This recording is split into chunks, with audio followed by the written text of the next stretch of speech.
আসসালামু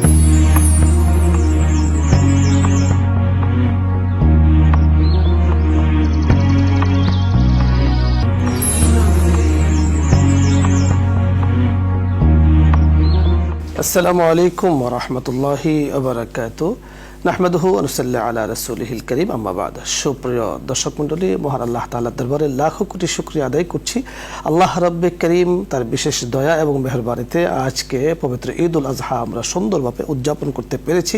শুকরিয়া সকলে আদায় করে নিই। আলহামদুলিল্লাহি রাব্বিল আলামিন, ইয়া রাব্বি লাকাল হামদ কামা ইয়ানবাগি লিজালালি ওয়াজহিক ওয়া আযীমি সুলতানিক। মহান আল্লাহ তাআলা আমাদেরকে তৌফিক দান করেছেন পবিত্র ঈদুল আজহার মতো বড় এক ইবাদত আমরা সম্মিলিতভাবে আদায় করতে পেরেছি। যাদের উপর আল্লাহ তাআলা কোরবানি ওয়াজিব করেছেন, আলহামদুলিল্লাহ কোরবানির মাধ্যমে আল্লাহ তাআলার হুকুম পালন করেছি। যাদের উপর আল্লাহ তাআলা কোরবানি ওয়াজিব করেননি, তারাও আল্লাহ তাআলার মেহমান, আল্লাহ পাকের মেহেরবানিতে তারাও আজকে আনন্দ, খুশি ইত্যাদির অবস্থায় তারা দিনটি উদযাপন করছেন। আজকে আমরা ঈদুল আজহা উদযাপন করেছি, পশু কোরবানি করেছি।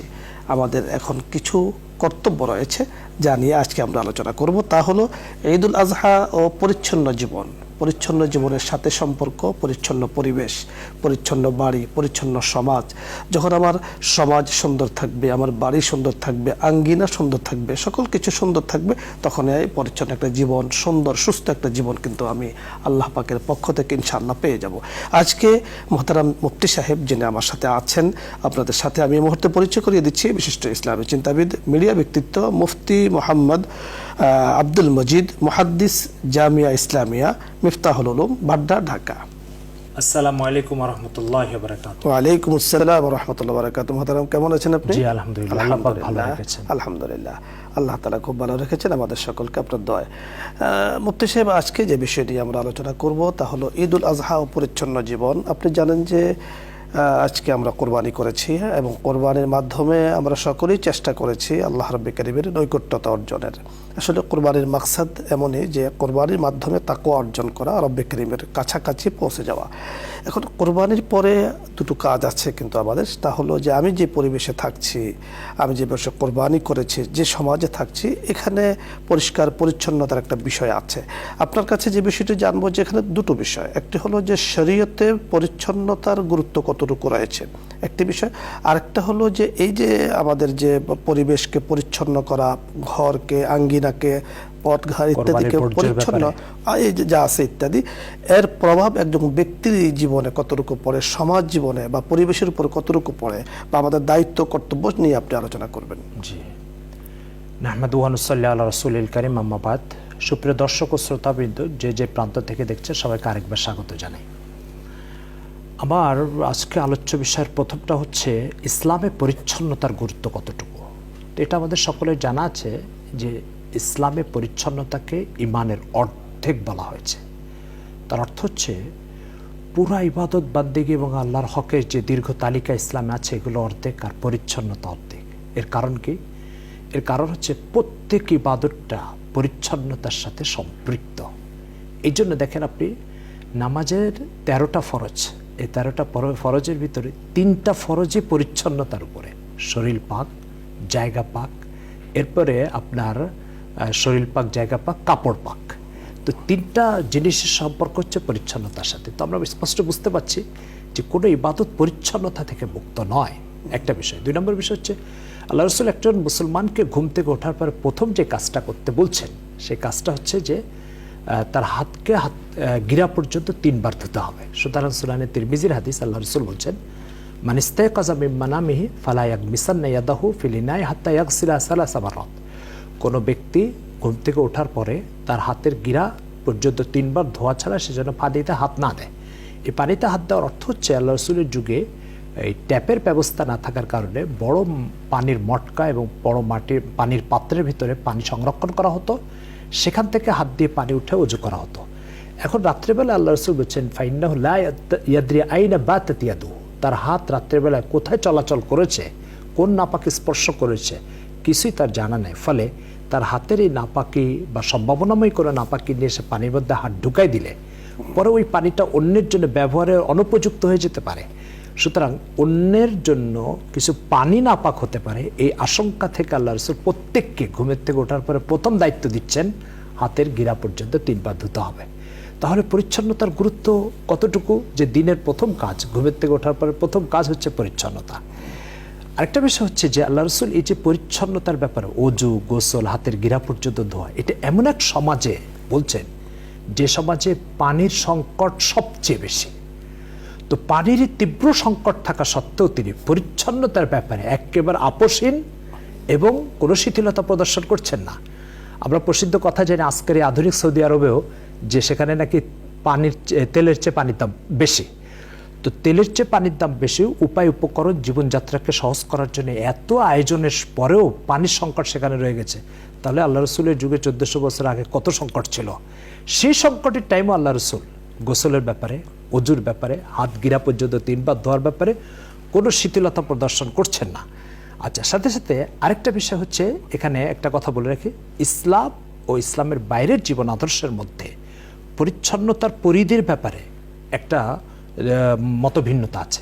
সেই মতভিন্নতা হচ্ছে ইসলাম বাহ্যিক পরিচ্ছন্নতা এবং ভিতরগত পরিচ্ছন্নতা দুটোকে প্রত্যাশা করে। আর অন্যান্য জায়গায় বা ইসলামের বাইরে পশ্চিমা দুনিয়া বলেন আর যাদের বলেন, তাদের বাহ্যিক সৌন্দর্য, বাহ্যিক পরিচ্ছন্নতা এটাকে তারা যথেষ্ট মনে করে। উদাহরণস্বরূপ, একটা কাপড়ের মধ্যে কয়েক ফোঁটা পেশাব লাগলো, পেশাবের দুর্গন্ধ নাই এবং বাহ্যিক কোনো আলামতা নাই, পশ্চিমা দুনিয়া বলবে এটা ওকে, ইসলাম বলবে না ওকে না, এটাকে অবশ্যই 3 বার ধুতে হবে তারপরে ওকে। তার অর্থ হচ্ছে বাহ্যিক নাপাকি না দেখা গেলে পশ্চিমা দুনিয়া সেটাকে গ্রহণ করছে, ইসলাম গ্রহণ করছে না। ইসলাম বলছে না, সেটাকে 3 বার ধুতে হবে তারপরে সেটা পাক হবে। তাহলে আমরা স্পষ্ট বুঝতে পারছি ইসলামের পরিচ্ছন্নতার ব্যাপারে যে কনসেপ্ট, সেটা অনেক গভীরে, অনেক পরিব্যাপ্ত, অনেক বিস্তৃত। পক্ষান্তরে অন্যান্য মতাদর্শ যারা, তাদের বাহ্যিক জায়গাটা সীমাবদ্ধ, ভিতরে অভ্যন্তরীণ বিষয় কি আছে। সাহেব, আমরা যেটা বুঝতে পেরেছি যে আসলে পরিচ্ছন্নতার সাথে পবিত্রতার একটি বিষয় রয়ে গেছে। অর্থাৎ একটি পাত্র পরিচ্ছন্ন বাট পবিত্র নয়, ইসলাম কিন্তু তাকে গ্রহণ করছে না। পবিত্রতা অবশ্যই জরুরি। আমি আপনার কাছে যে বিষয়টি জানতে চাবো এখন, যে আপনি চমৎকার বলেছেন যে ইসলামে পরিচ্ছন্নতার গুরুত্ব অনেক বেশি। যে জমানায় পানি সহজে তীব্র সংকট ছিল, তখনও আল্লাহ রাসূল সাল্লাল্লাহু আলাইহি ওয়াসাল্লাম এই ব্যাপারে কোনো শিথিলতা কোনো ব্যাপারে ছাড় দেননি। ঠিক বর্তমানে আমরা যারা আছি, আমরা তো আলহামদুলিল্লাহ বর্তমানেও আমরা অনেকেই আছেন যে পরিষ্কার এবং পরিচ্ছন্নতা, পবিত্রতার সাথে চলছেন। দ্বিতীয় যে বিষয়টি আপনার কাছে জানবো, আজকে আমরা কোরবানি করেছি এবং কোরবানির জন্য আমাদের সরকার কর্তৃক বিভিন্ন নির্ধারিত জায়গাও ইতিমধ্যে সম্ভবত আমার যতটুকু জানা ঘোষণা হয়েছে এবং সে অনুযায়ী কোরবানি অনেকে দিয়েছেন, বাট অনেকে আবার বিভিন্ন জায়গাও দিয়েছেন, বাসা বাড়িতেও দিয়েছেন। তো সেই ক্ষেত্রে যেটা করণীয়, আমাদের যেটা করণীয়, কারণ এই যে একটা পশুর রক্ত সহ আরো যা কিছু আছে, বর্জ্য আছে, যা কিছু আছে, সকল কিছুর একটা প্রভাব যেখানে জবাই হয়েছে সেই জায়গায় পড়ে, যে বাড়িতে জবাই হয়েছে সেই বাড়িতে পড়ে, যে এলাকায় জবাই হয়েছে সেই এলাকায় পড়ে। এখন আপনার কাছে জানবো, এত গুরুত্বপূর্ণ পরিচ্ছন্নতার ব্যাপারে রাসূল আকরাম সাল্লাল্লাহু আলাইহি ওয়াসাল্লাম বলেছেন যে ঈমানের অর্ধাংশ। তো এখন আসলে আমাদের কি করণীয়? প্রথম কথা হচ্ছে পরিবেশের পরিচ্ছন্নতার ব্যাপারে আল্লাহ রাসূল তার উম্মতকে কি দিক নির্দেশনা দিয়েছেন। আমরা যদি সেই জায়গাতে যাই তাহলে আমরা দেখতে পাই, এক হাদিসে আছে আল্লাহ রাসূল সাল্লাল্লাহু আলাইহি ওয়াসাল্লাম, সুনান আবু দাউদে, যে আল্লাহ রাসূল সাল্লাল্লাহু আলাইহি ওয়াসাল্লাম 7 ব্যক্তির উপরে লানত করেছেন। তার ভিতরে একজন হচ্ছে ওই ব্যক্তি যে মানুষের চলাচলের পথে পেশাব পায়খানার কাজটা সারে, টয়লেটের কাজ সারে। আরেক ব্যক্তিকে লানত করেছেন যে গাছের নিচে মানুষ বিশ্রাম নেয়, সেই জায়গায় যারা টয়লেটের কাজ সারে তাদেরকে আল্লাহ রাসূল লানত করেছেন। তার অর্থ হচ্ছে মানুষের চলাচলের পথে পেশাব পায়খানা করা এটা লানতের কারণ মনে করেছিল। অথচ এর বিপরীতে আল্লাহ রাসূল বলছে লা ইয়াকুনুল মুমিনু লাআনান, মুমিন কখনো লানতকারী হয় না। তো মুমিন লানতকারী না, এটা তার নীতি। কিন্তু আল্লাহ রাসূল সেটা সত্ত্বেও পেশাব পায়খানা রাস্তার মধ্যে করা, পরিবেশকে নষ্ট করা এবং মানুষের চলাচলের পথকে ব্যাহত করা, চলাচলকে ব্যাহত করা, এটাকে এত গর্হিত অপরাধ করেছেন যে তিনি লানত করেন না, কিন্তু এই কাজে লানত করেছেন। একটা বিষয়। 2 নম্বর একটা বিষয় হচ্ছে, আপনি শুনলে অবাক হবেন, আল্লাহ রাসূল সাল্লাল্লাহু আলাইহি ওয়াসাল্লাম বলেছেন নাহা রাসূলুল্লাহ সাল্লাল্লাহু আলাইহি ওয়াসাল্লাম আনিস সালাতি ফি কারিয়াতিত তারিক। আল্লাহ রাসূল সাল্লাল্লাহু আলাইহি ওয়াসাল্লাম মানুষের চলাচলের পথে নামাজ পড়তে নিষেধ করেছেন, চলাচলের বিঘ্নতা সৃষ্টি হওয়ার কারণে। যদি নামাজের মতো ইসলামে এত গুরুত্বপূর্ণ ইবাদত এবং আল্লাহর এত মস্ত বড় হক হওয়া সত্ত্বেও সেটা মানুষের চলাচলে ব্যাঘাত সৃষ্টি হতে পারে, এই জন্য সেটা রাস্তায় নিষেধ করেছেন, তাহলে পশুর বর্জ্য রাস্তায় রেখে মানুষের চলাচলে বিঘ্নতা সৃষ্টি করা, এটা আল্লাহ রসুলের কাছে এবং ইসলামের দৃষ্টিতে কত বড় অপরাধ হবে, 2 নম্বর একটা বিষয়।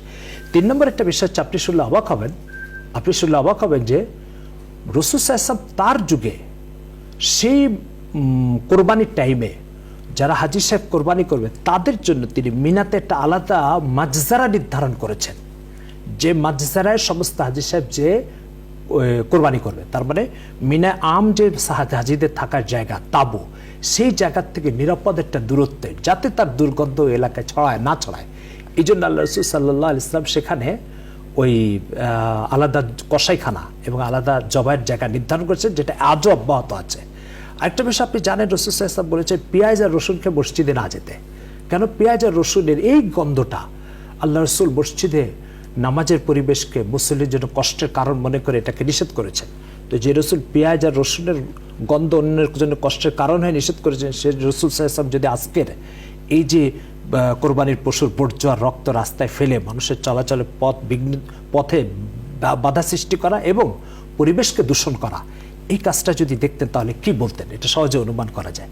এরপর আরেকটা জিনিস, সেটা হচ্ছে সুনান আবু দাউদের এক হাদিস আছে আল্লাহ রাসূল সাল্লাল্লাহু আলাইহি ওয়াসাল্লামের ব্যাপারে, ইযা আরাদাল মাযহাবা আবাদা, আল্লাহ রাসূল যখন টয়লেটের কাজের প্রয়োজন মনে করতেন তো অনেক দূরে চলে যেতেন। কেন দূরে চলে যেতেন? তার কারণ মানুষের বসবাস এবং লোকালয়ের কাছে যদি এই কাজটা সারা হয়, পরিবেশ দূষণ হবে, মানুষের চলাচলে বিঘ্নতা সৃষ্টি হবে। তো আল্লাহ রাসূল এই শিক্ষা 1400 বছর আগে আমাদেরকে দিয়ে গেছেন।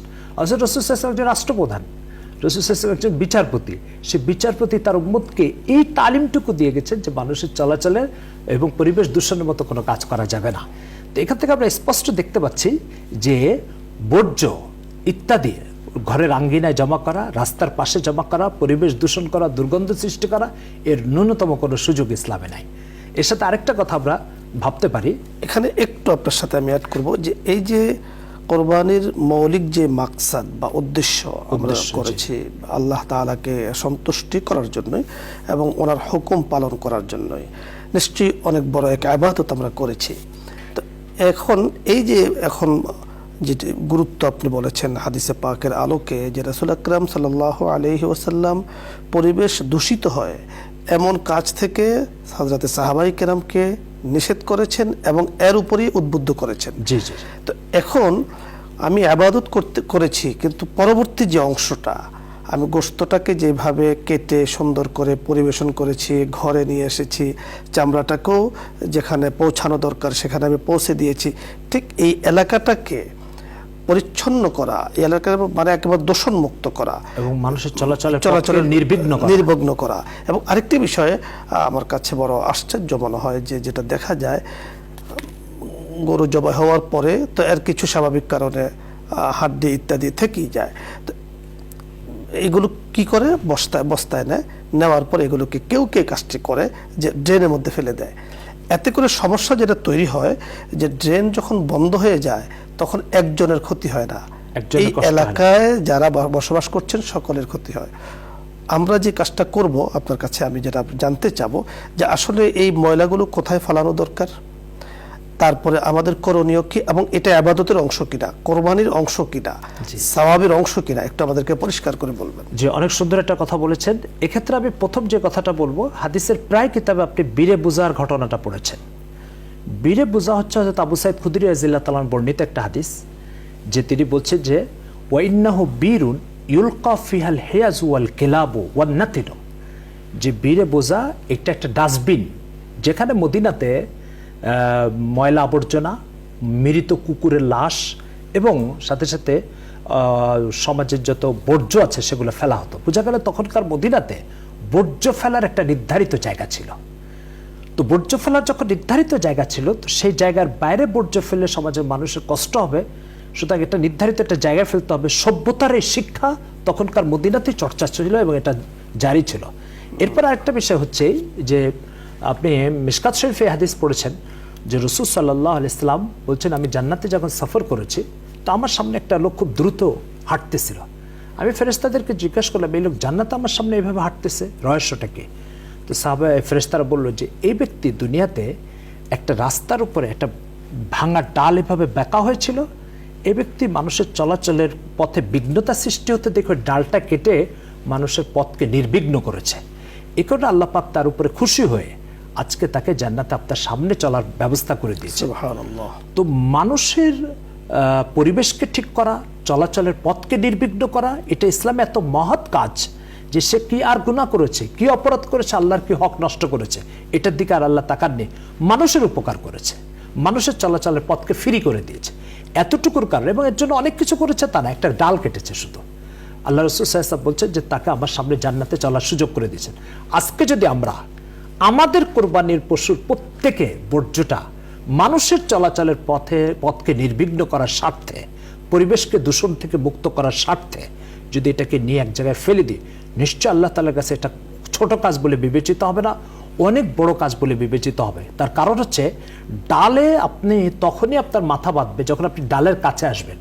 আজকে যদি বর্জ্য আমি পরিষ্কার না করি, না সরাই, তাহলে এই বর্জ্যের কাছে যে আসবে সে শুধু ক্ষতিগ্রস্ত হবে না, যে দূরে আছে সেও ক্ষতিগ্রস্ত হবে, যে পাঁচতলায় আছে সেও ক্ষতিগ্রস্ত হবে, যে গাছতলায় আছে সেও ক্ষতিগ্রস্ত হবে। শুধু স্পষ্ট আমরা দেখতে পাচ্ছি যে এই বর্জ্য অপসারণ ইসলামে অনেক বড় একটা মহৎ কাজ, এবং এর চেয়ে ছোট কাজে আল্লাহ রাসূলকে জান্নাতের সুসংবাদ দিয়েছেন। তো এত বড় কাজে তাহলে কিসের সুসংবাদ দিবেন আমরা সহজে অনুমান করতে পারি। এর সাথে আরেকটা কথা আমরা অ্যাড করতে পারি, সে একটা হচ্ছে আপনি জানেন রাসূল সাল্লাল্লাহু আলাইহি ওয়াসাল্লাম বলেছেন ইমানের ৭৭টা শাখা আছে, তার ভিতরে একটা শাখা হচ্ছে মানুষের চলাচলের পথে কোনো কষ্টদায়ক জিনিস থাকলে সেটা সরায় দেওয়া। এটা ইমানের একটি শাখা বলা হয়েছে। ইমান তো হচ্ছে আল্লাহকে বিশ্বাস করা, ইমান হচ্ছে স্রষ্টাকে স্বীকার করা। এই তালিকার ভিতরে ঢুকাই দেওয়া হয়েছে মানুষের চলাচলের পথের ভিতরে কোনো কষ্টদায়ক জিনিস থাকা। তাহলে এটাকে সংযুক্ত করা হয়েছে ইসলামের মৌলিক ইসের সাথে, সেই তালিকা এটাকে স্থান দেওয়া হয়েছে। সুতরাং এটা মামুলি মনে করার কোনো সুযোগ ছোট একটি কোনো বিষয় মনে করার কোনো সুযোগ নাই। এবং এই যে আদনাহা ইমাতাতুল আযা আনিত তারিক, জি। হাদিসে পাকের মধ্যে আপনি দেখেছেন, আমরা পড়েছি যে যে কষ্টদায়ক সামান্য একটু বস্তু যদি কেউ রাস্তা থেকে সরিয়ে দেয় সেটা ইমানের অংশ বলা হয়েছে। এই ক্ষেত্রে পরিবেশ তো আমি নষ্ট করবই না, আমার মাধ্যমে যেন নষ্ট না হয় সেদিকে আমি সোচ্চার থাকবো, আমি খেয়াল রাখবো, সতর্ক থাকবো। আবার অন্যজনের যেন নষ্ট করতে না পারে সেদিকেও কিন্তু খেয়াল রাখবো। আপনি আর জানেন যে হাদিসে পাকের মধ্যে রাসূল আকরাম সাল্লাল্লাহু আলাইহি ওয়াসাল্লাম বলেছেন যে মানুষকে কষ্ট দেওয়ার বিভিন্ন মাধ্যম আছে। একটা মাধ্যম হলো কথা দিয়া কষ্ট দিতে পারে কেউ, তারপরে হাত দিয়া কষ্ট দিতে পারে কেউ, তারপরে কাউকে এরকম ঠিক তার আঙ্গিনা, তাকে মুখে কিছু বলল না, তাকে কি বলে হাত দ্বারা কিছু বলল না, এমন কিছু কাজ করলো সে কষ্ট পাচ্ছে। যেমন কোরবানি, তার বাড়ির সামনে কোরবানি কেউ করেছে কথার কথা, তো সেখানে নিজেরটা নিজে ঘরে নিয়ে এসে বাকিগুলো এখানে রেখে দিয়ে এসেছে। এখন যিনি কোরবানির দাতা হতে পারে, যিনি একটু প্রভাব বিস্তার করেছেন বা প্রভাব আছে, ওনাকে কিছু বলতে পারছে না, লোকটা কষ্ট পাচ্ছে, তো অনেক বড় গুনাহ। এ সম্পর্কে আমাদেরকে একটু বলবেন। জি, এখানে যে কথাটা আমাকে খেয়াল রাখতে হবে সেটা হচ্ছে যে কোরবানির ভালো দিকগুলো আমি নিয়ে আসলাম আমার ঘরে, আর বর্জ্যটাকে রেখে চলে আসলাম। তার অর্থ হচ্ছে যখন সুফল গ্রহণের টাইম আছে তখন আমি আছি, আর যখন কুফলের টাইম আসলো তখন আমি নাই। ইসলাম এটাকে একটা দ্বিমুখী আচরণ এবং নীতিহীন আচরণ মনে করে। কারণ রাসূল সাল্লাল্লাহু আলাইহি ওয়াসাল্লাম বলেছেন যে ব্যক্তি, যে রাসূল সাল্লাল্লাহু আলাইহি ওয়াসাল্লামের বক্তব্য হচ্ছে এই টাইপের যে যখন একজন লোক একজনের সাথে ব্যবসা করবে তখন লাভের অংশ তাকে নিতে হবে, ক্ষতির অংশ তাকে নিতে হবে। সুতরাং লাভের অংশের সময় আপনি আছেন আর ক্ষতির অংশের সময় আপনি নাই, ইসলাম এটাকে স্বার্থন্ধতা মনে করে। এক হাদিসে আছে রাসূল সাল্লাল্লাহু আলাইহি ওয়াসাল্লাম বলেছেন ওই ব্যক্তি মুমিন নয়, ওই ব্যক্তি মুমিন নয়, ওই ব্যক্তি মুমিন নয়। সাহাবায়ে কেরাম ভয় পেয়ে গেলেন, এত বারবার মুমিন নয় কার কথা বলছে? তো আল্লাহর রাসূলকে সাহাবায়ে কেরাম জিজ্ঞাসা করলেন, ইয়া রাসূলুল্লাহ, কে সে যে মুমিন নয় বারবার বলছেন আপনি? বলছে যে ব্যক্তি তার প্রতিবেশীকে কষ্ট দেয় সে মুমিন নয়। আশ্চর্যের বিষয় হচ্ছে যে আমি বর্জ্যটা যখন রেখে আসব তখন আমার প্রতিবেশীর স্বার্থ ক্ষুণ্ণ হবে, একজনের না, আশপাশে যতজন আছে সকলের। একজন প্রতিবেশীকে কষ্ট দিলে আল্লাহ রাসূল তাকে ঈমান থেকে বের করে দিয়েছেন, তাহলে 10জন 20জন প্রতিবেশীকে কষ্ট দিলে তার কি উপায় হবে? সাথে সাথে আরেকটা বিষয় হচ্ছে, এক হাদিসে আসছে আল্লাহ রাসূল সাল্লাল্লাহু আলাইহি ওয়াসাল্লাম বলছেন যে প্রতিবেশীকে কষ্টের থেকে বাঁচানোর ব্যাপার আমাকে এত বেশি তাকিদ করা হয়েছে এবং প্রতিবেশীর হকের রক্ষার ব্যাপার আমাকে এত বেশি তাকিদ করা হয়েছে, আমার কাছে মাঝে মধ্যে মনে হয়েছে আমি মারা যাওয়ার পরে আমার ছেলে মেয়ে যেমন আমার সম্পদের মধ্যে অংশ পাবে, আমার প্রতিবেশীকেও মানে আমার সম্পদের মধ্যে অংশ বানিয়ে দেওয়া হবে বা অংশ দিয়ে দেওয়া হবে উত্তরাধিকার সূত্রে। তো প্রশ্ন হচ্ছে প্রতিবেশীর হক কতটুকু, যে আমার সন্তানের মতো উত্তরাধিকার সম্পদে হক পেয়ে যেতে পারে এমন একটা সম্ভাবনার কথা আল্লাহ রাসূল প্রকাশ করেছেন। তাহলে সেই প্রতিবেশী ঘরের সামনে আমি কোরবানির বর্জ্য রেখে চলে আসি কিভাবে?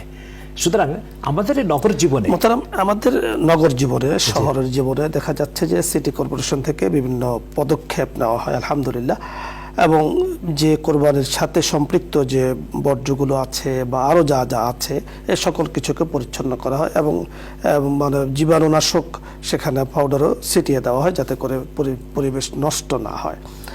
শহরে আলহামদুলিল্লাহ সেটা চলছে এবং শহরের মানুষ অনেকটাই সতর্ক চলেন। কোরবানিটা তো শুধু শহরে হয় না, সারা দেশে হয়, সারা বিশ্বে হচ্ছে। গ্রামেও দেখা যাচ্ছে আমরা কোরবানি করছি। তো গ্রামের আমার ভাই যারা কোরবানি করছেন ওনারা দেখা যাচ্ছে যে হয়তো বা মাঠে করছেন অথবা যেখানে মাঠ নেই রাস্তার পাশে করছেন। তো ওনারাও ঠিক কোরবানির পরে যেমনটা আপনি বলছিলেন যে আমি যখন ভালোটা সুফলটা আমি ঘরে উঠালাম, তো কুফল যেটা আছে এটা যাতে কারো কুফল টেনে নিয়ে আসে, কারো যেন ক্ষতি না করে সেদিকে আমাদের খেয়াল রাখতে হবে। এবং এখান থেকে এটা আজকে রক্ত থাকে, আজকে এটা বর্জ্য থাকে, একটা সময় একদিন বা দুদিন পরে এটা বিষাক্ত কিছু হয়ে যেতে পারে। আপনি জানেন যে বর্তমানে করোনা মহামারী চলছে এবং এর জীবাণু থেকে বাঁচার জন্য আমরা যে কাজটি করি সেটা হলো 20 সেকেন্ড আমরা হাত ধৌত করি। এবং আরও আপনি জানেন যে বৃষ্টি বাদলের সময় দেখা যাচ্ছে যে অনেক সময় ডেঙ্গু মশার একটা উপদ্রব দেখা যায়, সে আক্রান্ত করে এবং অনেকে এই রোগে আক্রান্ত ইতিমধ্যে হয়েছেন। তা আমরা যেটা বলবো যে পরিবেশটাকে যখন আমি সুন্দর করব, আমার রাস্তা, আমার আঙ্গিনা, আমার পথ, নিশ্চয়ই এই পথ দিয়ে আমি যখন হাঁটবো আমি নিজেও আরাম পাবো, আবার যারা হাঁটবেন পথচারী যারা থাকবেন ওনারাও কিন্তু আরাম পাবেন। এর কোনো সওয়াব কি যিনি কাজটি করেছেন উনি আসলে পাবেন কিনা? অনেক বেশি সওয়াব পাবেন। তার কারণ হচ্ছে একটা উদাহরণ তো আমরা ইতিমধ্যে বলেছি যে জান্নাতে একজন লোককে একটা ডাল কেটে দেওয়ার কারণে, একটা ডাল একজন মানুষের মাথা নিচু করলে সে যেতে পারে, কিন্তু দুর্গন্ধ যখন ছড়া একটা পরিবেশ নষ্ট হয় তখন সে মাথা নিচু করলেও সেটাতে মুক্তি পাচ্ছে না। সে ঘরের ভিতরে বিছানার উপরে শুয়ে ঘুমাচ্ছে, সেখানে তার নাক দিয়ে তার অজান্তে এই জীবাণু চলে যাচ্ছে। ফলে করোনার মতো অসংখ্য মহামারী এবং অসংখ্য জীবাণুর এটা কারণ হতে পারে। এখানে যে জিনিসটা খেয়াল করার দরকার সেটা হচ্ছে একটি ইবাদত, এটা আল্লাহ তাআলার হক, এটার দ্বারা যখন জীবাণু ছড়াবে তখন এই ইবাদতের ব্যাপারে মানুষের অনাগ্রহ সৃষ্টি হবে এবং সাথে সাথে অনাস্থা সৃষ্টি হবে। ধন্যবাদ জানাচ্ছি। আল্লাহ তাআলার হকের ব্যাপারে মানুষের অনাগ্রহ সৃষ্টি করা, বর্জ্য অপসারণ না করে এটা কখনো ইসলামের জন্য, ইসলামের শিক্ষা হতে পারে, ইসলামের কাম্য হতে পারে। ধন্যবাদ আপনাকে, অনেক সুন্দর আলোচনা আজকে আপনি করেছেন। ঈদুল আজহার এই দিনে এই সুন্দর সময় আল্লাহ তাআলা আমাদেরকে বুঝার তৌফিক দান করুন। আপনার জন্য অনেক হায়াত কামনা করছে মহান রব্বুল আলামিনের কাছে, আমিন। দর্শক মণ্ডলী, আজকে আমরা পবিত্র ঈদুল আজহা ও পরিচ্ছন্ন জীবন নিয়ে আমরা আলোচনা করছিলাম। পবিত্র ঈদুল আজহা সকলের জন্য আনন্দদায়ক হোক আল্লাহর কাছে এমনই কামনা করছি, এবং কোরবানি আল্লাহ তাআলার দরবারে কবুল হোক আল্লাহর কাছে এমনই কামনা করছি। এবং পরবর্তী আমাদের যে করণীয় আছে, যে পরিবেশকে পরিচ্ছন্ন রাখা, পবিত্র রাখা, সুন্দর রাখা এবং সুস্থ একটা পরিবেশ নিজেরা নিজেদের পক্ষ থেকে তৈরি করা আমাদের দায়িত্ব এবং কর্তব্যের মধ্যে পড়ে। যেমন দেখুন, আমরা কোরবানির আগ পর্যন্ত পশু ক্রয় নিয়ে, তাকে রাখা নিয়ে, তাকে সেবা করা নিয়ে অনেকগুলো কাজ করেছি। ঠিক পশুর যখন জবাই হয়ে গেল, আমি যখন ভালোটা আমার ঘরে নিয়ে আসতাম, এই পরিবেশটা আগে যেমন ছিল এমন করার দায়িত্ব কোরবানির দাতার। অবশ্যই আমরা এই কাজটি করব। সকলের ঈদ সুন্দর হোক, ভালো হোক, আল্লাহ রাব্বে কারীমের নৈকট্যতা আমরা অর্জন করতে পারি মাওলা পাকের কাছে, সে কামনা করে আজকে এখানে শেষ করছি। ইনশাআল্লাহ আগামী দিন ঠিক এই সময় আমাদের সাথে থাকবেন এই আশাবাদ ব্যক্ত করে আল্লাহ তাআলা আমাদের সকলকে ভালো রাখুন, সুস্থ রাখুন, সকলের শুকরিয়া জ্ঞাপন করছি। اللهم صل على سيدنا ونبينا وشفيعنا وحبيبنا ومولانا محمد صلى الله عليه وعلى آله وأصحابه وبارك وسلم. استغفر الله ربي من كل ذنب وأتوب إليه لا حول ولا قوة إلا بالله العلي العظيم. استغفر الله ربي من كل ذنب وأتوب إليه لا حول ولا قوة إلا بالله العلي العظيم. الحمد لله رب العالمين والصلاة والسلام على سيد الأنبياء والمرسلين وعلى آله وأصحابه أجمعين اللهم لك الحمد كله ولك الشكر كله ولك الملك كله بيدك الخير كله أنت على كل شيء قدير أنت القاهر فوق عبادك أنت رب السماوات والأرض وما بينهما أنت خالق كل شيء أنت مالك كل شيء أنت تفعل ما تشاء تهب لمن يشاء الذكور وتهب لمن يشاء إناث وتزوج من تشاء وتجعل من تشاء عقيما اللهم أنت ولينا في الدنيا والآخرة توفنا مسلمين وألحقنا بالصالحين اللهم أكرمنا ولا تهنا زدنا ولا تنقصنا أعطنا ولا تحرمنا آثرنا ولا تؤثر علينا اللهم إنا نسألك أفضل ما تؤتي عبادك الصالحين اللهم إنا نسألك أفضل ما تؤتي عبادك الصالحين اللهم إنا نسألك جميع ما سألك نبيك محمد صلى الله عليه وسلم من خير الدنيا والآخرة ونعوذ بك من جميع ما استعاذك منه نبيك محمد صلى الله عليه وسلم اللهم إنا نسألك الخير كله من عاجله وآجله ونعوذ بك من الشر كله من عاجله وآجله اللهم إنا نسألك الهدى والتقى والعفاف والغنى اللهم إنا نسألك جميع ما أعطيت من عبادك الصالحين يا رب العالمين أحسن عاقبتنا في الأمور كلها وأجرنا من خزي الدنيا وعذاب الآخرة اللهم لك أسلمنا وبك آمنا وإليك أنبنا وبك خاصمنا وإليك حاكمنا فاغفر لنا ما قدمنا وما أخرنا أنت المقدم وأنت المؤخر يا رب العالمين أنت فعال لما تريد اللهم إنا نسألك العفو والعافية والمعافاة الدائمة في الدنيا والآخرة اللهم يا شافي الأمراض اشف أمراضنا اللهم يا شافي الأمراض اشف أمراضنا اللهم آت نفسي تقواها أنت خير من زكاها أنت وليها ومولاها হে আল্লাহ মেহেরবানি করে আমাদেরকে মাফ করে দেন আমিন আমাদের জীবনের সমস্ত গুনাহ খাতাকে মাফ করে দেন আমিন আমাদের বাবা মা আত্মীয়স্বজন যে যে কবরে যেখানে শুয়ে আছে আল্লাহ মেহেরবানি করে সবাইকে আপনি সৃষ্টি করেছেন সবাইকে আপনি একটা টাইম হায়াত দিয়েছেন আপনার ইচ্ছায় তারা কবরে চলে গেছে আল্লাহ তাদের কবরের জিন্দেগি সম্পূর্ণ আপনার হাতে আপনার কন্ট্রোলে আপনি যদি শান্তির ফয়সালা করেন তারা শান্তিতে থাকবে আপনি যদি অশান্তির ফয়সালা করেন তারা অশান্তিতে থাকবে আল্লাহ মেহেরবানি করে তাদের সকলের জন্য কবরে শান্তির ফয়সালা করে দেন আমিন পুরো উম্মতে মুসলিমাকে মাফ করে দেন আল্লাহ রাসূলের যে উম্মত যেখানে আছে সবাইকে মাফ করে দেন আল্লাহ এই প্রতিষ্ঠানকে আপনি ইসলামের খেদমতের জন্য কবুল করেন দেশ ও জাতির খেদমতের জন্য কবুল করেন আল্লাহ নিউজ 24 এর এই প্রতিষ্ঠানকে আপনি ইসলামের জন্য দেশ ও জাতির কল্যাণের জন্য কাজ করার তৌফিক দান করেন এর প্রতিষ্ঠাতা এর পরিচালক বৃন্দ এর তত্ত্বাবধায়কগণ এতে কর্মরতগণ যে যেখানে যে অবস্থা আছে সবাইকে আপনার পাক্কা সচ্চা বান্দা হওয়ার তৌফিক দান করেন সবাইকে তৌফিক দেন তারা যেন আপনার হক আদায় করতে পারে আল্লাহ আমরা করোনার মহামারীর মধ্যে সময় পার করছি মেহেরবানি করোনার ভয়াবহতা থেকে দেশ জাতি উম্মতকে আপনি পরিপূর্ণভাবে হেফাজত করেন যারা মারা গেছে তাদেরকে মাফ করে দেন ওয়াসাল্লাল্লাহু তাআলা আলা খায়রি খালকিহি মুহাম্মদ ওয়া আলা আলিহি ওয়া আসহাবিহি আজমাইন বিরহমাতিকা ইয়া আরহামার রাহিমিন برحمتك يا أرحم الراحمين